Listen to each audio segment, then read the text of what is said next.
editorial director of the Sunday Guardian, joins us on the broadcast. Gautam Mukherjee is with us. Dr. Rajesh Jauhri is with us as well. Professor Nalapat, I'm sure you read the Prime Minister's interview to the Press Trust of India. And we are getting into puzzle piece by puzzle piece, inch by inch, into an indication of who we want to be as a country, where we aspire to be in the near future. I won't even go as far as 2047. Are you seeing a remarkable and rapid enough change that will not only usher economic prosperity, but a different kind of social consciousness? Rishabh, the fact is that right from 2014, Prime Minister Narendra Modi had a clear blueprint for the India of 2047. And that blueprint, as he has again repeated, is a blueprint that puts every Indian together into a common history, a common DNA, a common, if I may say so, a common cultural DNA that fuses together different elements and that refuses to believe in exclusivism, that refuses to believe in notions of religious or any other kind of supremacy, but believes in the equality of every citizen. That has been the vision from the very beginning, and that is where the significance of the word Sabka Saath, Sabka Vikas comes. Why? Because across the world, it has been demonstrated that Vikas and Sabka Saath go together. Can you imagine countries in the world? I'm sure you would have, I certainly have traveled in the former Yugoslavia, for example, in Syria, in Iraq, in countries that have been completely devastated and destroyed because of internecine conflict, sometimes externally created and sometimes internally generated. Whereas you look at the reality of India and Pakistan. Look at Pakistan, where unfortunately the minorities have been completely driven out. You don't find minorities in Pakistan anymore. And you compare that with India, where you have 230 million of the most active, if I may say so, fine citizens of our country, and they are members of minority communities. And this is something which frankly distinguishes India and which makes India special and which makes the Prime Minister's confidence so valid that by 2047, India is going to be a developed country. He realizes, as he has realized from the very beginning, and he's articulated that once again in this PTI interview, that we have to transcend these smaller divisions and we have to embrace a broad vision of India, and we have to embrace the concept of our working for, if I may say so, the rebirth of India into what India can be. Okay. Not what India was, not even what India is today, although it's hugely an improvement, yes, but what India can be. And I think the next 3 or 4 years will see a couple just think about it. From the time that my father was a teenager, I'm in my mid-30s. By the time my daughter will be going to college, hopefully that will be around the 2040s. And so it's a very conceivable time frame, certainly spanning one lifetime. Gautam Mukherjee, I deliberately began by putting context to how far we have come, because I know we have a long way to go. We're not there yet. We are seeing a momentum build. We are seeing some pace happening now. Things that used to take decades to happen are happening in weeks and months. I mean, I promise you, my neighbor took 6 years to build his house, and the Indian Parliament was built in under 2. So things are happening at a different pace. Things that were inconceivable, that from conception to design, things will be completed. We are no longer seeing, we are not seeing foundation laying. That's how my early part of my career standing. Politicians go and lay a foundation stone. We are now seeing completion of projects. But when we say corruption, ending of corruption, casteism, communalism, it's not easy. But are you seeing through the % saturation a different India emerging? Well, Rishabh, it is really a new preamble to uh, India at 100, and uh, many of the things will take time to fructify.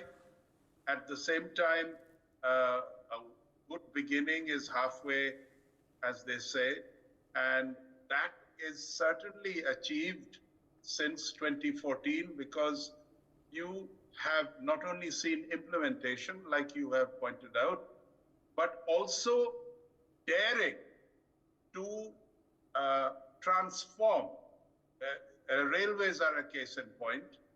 Uh, the roads, the airlines, uh, we haven't been able to make much of a dent in agriculture and the way it is going, though the food grain production is high. This is definitely an area that needs reform. To what extent a government in a democracy with a fairly soft and inclusive approach can make that happen remains to be seen. As we saw the government. So let me ask the really tough onions of you, Gautam Mukherjee, and I'll ask everybody else as well. So you mentioned three particular things which we'll define as the modern day evils which we still have to get past: corruption, communalism, and casteism. You can argue a lot of routes to get out of corruption. Today, if you need passport process, your police comes for your verification. He has a tablet computer. He presses a button, and done. Income tax return. You don't even have to meet an income tax officer anymore. I've never had to meet one because I'm a salaried person. I press a button, my return gets filed, and it's done. So we've seen change, something fantastically different happen. But corruption in 20 years, are we eliminating it, sir, piece by piece, at least on a holistic basis?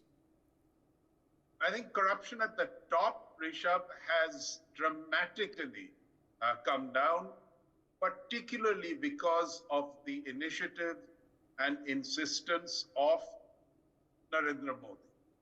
Petty corruption continues. At the lowest level, petty corruption, bakshish, little dash money, that is very much in place. And while these big three things have been diluted, and I'm sure they'll be further diluted as the country prospers, to eliminate such things, even prosperous countries have not managed to do it. But I think the Prime Minister realizes that. It's just that you have to aim high if you want to get anywhere at all. So when you do a risk analysis, when you do a SWOT analysis, Dr. Rajesh Jauhri, and pick up where Professor Nalapat was speaking, there are many things which are still legacies of the past that seem less important today. But if you look at the politics of the day, I mean, you've just had Udayanadi Stalin talking about eliminating and eradicating Sanatan Dharma. We still have language wars in this country. We still try to pit North versus South. We still have Hindu versus Muslim. In fact, efforts are on to make it Hindu versus Sikh also. In one part of country, in Northeast, they're trying to make it Hindu versus Christian. So a lot of evil forces are still out loose. Communalism. Can we look at India 2047 that can shed the 2-nation, 3-nation, 4-nation, 5-nation theories? Actually, I feel myself very lucky to have seen both the ages. When I talk about ages, that means it was an era. So there was an era which I saw 10, 15 years back, and now it is a complete new era. So we have seen confluence. I feel myself lucky to see the confluence, see how changes came and how suddenly everything was changed. So as far as corruption is concerned, now we must remember the statement of Honorable late Prime Minister Mr. Rajiv Gandhi, which he said from on the national arena, that 1 rupee we send from the center and only 15 paise reaches the public. Okay, so Mr. Dr. Jauhri, so that's the thing. Now, I'm asking to look ahead. Okay, so I've done the part of looking behind. Okay, so looking ahead, for it to come down to to say zero is naivety, okay?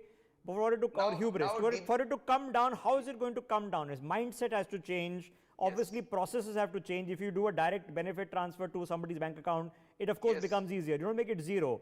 If salaries of our public officers go up, if their stakeholding in the system goes up, all of these disincentivize corruption. But to say corruption free, there's no country in the world probably that's corruption free. How can we dare to aspire to be that? Actually, corruption is it has entered into our DNA in the last, I think, 150 years.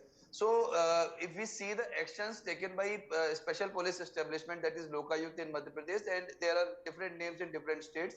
So, the rates of special police establishment have greatly increased, and they are regularly catching some big officers taking bribe.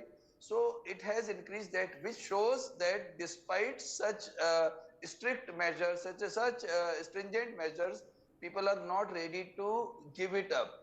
But still, now if we see to the on the present and future. So you were talking about freebies. So BJP and Modi ji were always against freebies, always against these things, because they thought that it hinders the development, it hinders the economy. But unfortunately, they have also adopted the same procedure just after looking after the results of Delhi and some other states. And it's very difficult to identify, Revdi, as the PM calls it, freebies, because is a direct benefit transfer a freebie? Is the un that is being given, which is the ration which is being given, is that a freebie? Yes. I know it's contentious. So now let me take on the other subject. Yes. Professor Nalapat. Yes. Casteism 2047. A country that is moved past the ills that were created, there's no running away from it, of casteism. Yes. Yeah, Rishabh, I would only like to point out that we have suffered a lot in our country because of these artificial divisions. We had this artificial division of the two-nation theory, and we were partitioned, and millions died across both sides of this partition. And now when we talk about casteism actually is based on a fallacy, because the reality is that the traditional caste system depends on the work that you do, and the work that you do defines your caste. So it does not come from birth. So there have been, if I may say so, mistaken concepts planted in the Indian mind over the years, and as a consequence of that, you have this kind of separation. The reality is, when you refresh yourself and you go to the realities of what the philosophies of ancient India were, then I can tell you there was a good reason why we would call that a golden age. And I'd only like to say that in this situation, justice has to be done to everybody. And by everybody, I mean the majority community as well. The minorities, the majority, all of them, everybody. So that finally the reality is that all of us, we are Indians. And that Indian identity... But Professor Nalapat, how do we wake up to it? Because you and I both know, if the British did it 100 years ago, during Curzon and before and after, there are people doing it today. They're doing your SWOT analysis, and they're finding vulnerabilities, okay? They're saying, okay, Hindu-Muslim, it's a known thing. Let's now create Hindu versus Sikh in Punjab, okay? Let's try to create Hindu versus Christian in the Northeast, in a particular state over there. So, let's do North and South for sure. So, and there are internal forces, who, I won't say succumb to it, but get sucked along by this because of, Mir Jafar also had some self-interest, I'm sure, didn't realize where the arc of history was heading and where it would take us. So we've had these issues. We are still under threat, sir. How do we beat these threats? Look, the fact is we beat these threats by looking at the overarching objective of a strong and prosperous India by 2047. You were talking about your daughter, Rishabh. I'm delighted that you are talking about your daughter, because frankly, even 30 years ago, people would have only talked in that vein where sons were concerned. And the reality is that, if I remember something, that is, you have a selfie with daughter. The reality is that girls and boys are equally precious. And from my point of view, from my empirical, insight, I believe women look after families much better than men do, certainly. So the fact is, Rishabh, we are changing. Yeah. Look at the digital era today. As you correctly said regarding income tax, there's a huge difference now in income tax of today and income tax that was there just 15 years ago, and you look at countries that are making progress. They're making progress because you don't have to go knocking at the doors of officials, whether senior or middle or petty, to get things done. You go online, you make it transparent, and today in the Sunday Guardian, I mentioned about blockchain. The Prime Minister is a champion of the digital space. He's a champion of blockchain. And when you have blockchain, you'll have full transparency in every transaction. There's nowhere to hide. There's nowhere that is secret. Whereas what happens is when you have, Mr. Jauhri was talking about penal measures. I have been against penal measures for a very long time because they are completely useless. You had Mr. Sibal and Mr. Chidambaram impose penal measures on the horrible activities that took place against women. And what happened? Those activities are continuing. The reality is, quite frankly, the answer is transparency. Okay. I've long said your mobile phone, your smartphone, expose these people through the internet. Bring transparency, bring accountability. Blockchain does that. Okay. Digital technologies Okay. does that. And that's what the Prime It's Minister hubris wants. to be that idealistic that you can reduce things to zero. But a sense, Dr. Jauhar, of a purpose. Now, Professor Nalapat mentioned, girls, right? Throughout my schooling and my college, India's sex ratio was getting worse and worse and worse and worse and worse and worse. Then it stopped getting worse. Now it's getting better and better and better. I think the latest figures are, we've improved 20% in the past 7-8 years. So I think it's from 920, we are at 935, something like that, or 910, we are at 935.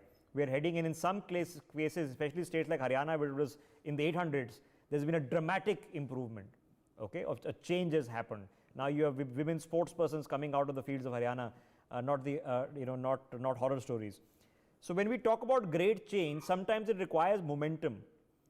And should we think, Dr. Jauhri, that this momentum is with us, that things that seemed almost impossible to do 10, 15, 20 years ago are now seeming very, very possible?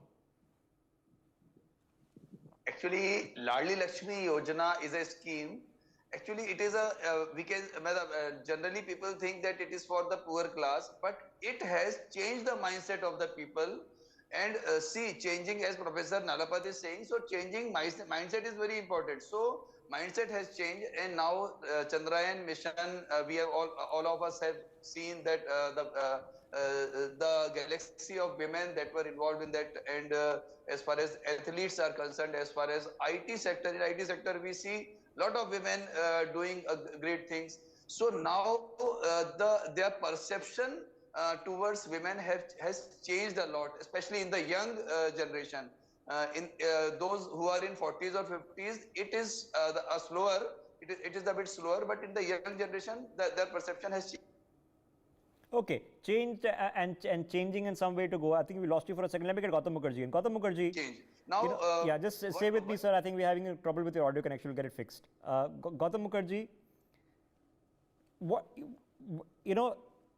getting things done to completion, to saturation, I'm going to use that word saturation. Not that we put another 1,000 taps or 10,000 taps or a million taps. Everyone now has it. Everyone gets electricity. Everyone, think about it, a bathroom is a luxury. So everyone gets it. Everyone has a pakka ghar. Saturation. This is different than doing another incremental growth. are we at that momentum where we can say, okay, yeah, this we take for granted, everybody has a house, everybody has electricity, everybody has running water, everybody has a bank account. We take all these things for granted, things that were inconceivable just 15, 20 years ago. Well, I call it stage 2 of affirmative action. First, you brought up people who were suppressed for generations, gave them government jobs. You had the Jayaprakash Narayan movement that completely changed the face of politics in terms of the kind of people that rose to the top.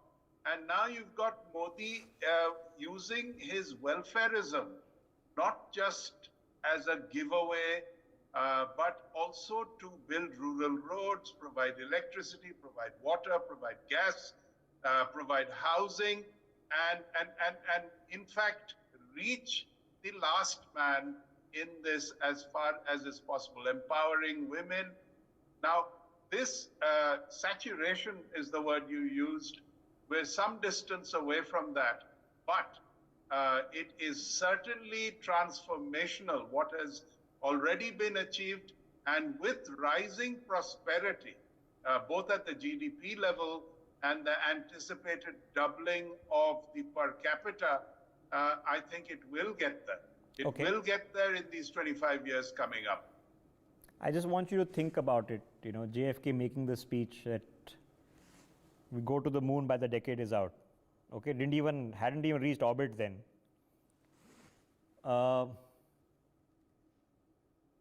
Just think about it. Okay, it seems almost inconceivable, but I think we all as Indians who have always been cynical, that of course not, this is just a political statement, it's a speech, it's a bhashan. I think we are almost becoming believers, because seeing is to believe. And when you step out of the house and you board the Vande Bharat Express and it is going at 150 kilometers an hour, and you get the food which is actually decent, and you get on the highway and you get your 5G internet speed, and you get you can do your teleconferencing. I mean, this entire, I promise you, just 3-4 years ago, this entire debate would have been on OB vans using satellite technology. Everybody can telecast live, and it costs nothing, costs pennies in India to do so out of their own houses. To actually think that, electricity, I mean, think about it. I've grown up, in national capital of Delhi, 12-hour power cuts were normal. Okay. I think my last generation, I think kids these days can't imagine it. I have last generation that grew up sleeping on a charpai on the roof of the house, and dodging mosquitoes. So that's and I'm in my mid-30s, so this is a very short period of time. Look at the short period of time that we are advancing things. I think almost we are believers. You can almost smell it in the air. Fingers crossed. So the goal seems inconceivable. Corruption-free, casteism-free, communalism-free. Even if we can knock off 2 out of the 3, I think it'll be something remarkable, something worth striving to. Let's put it that way. Thanks to my guests. We take a break. See you in a minute.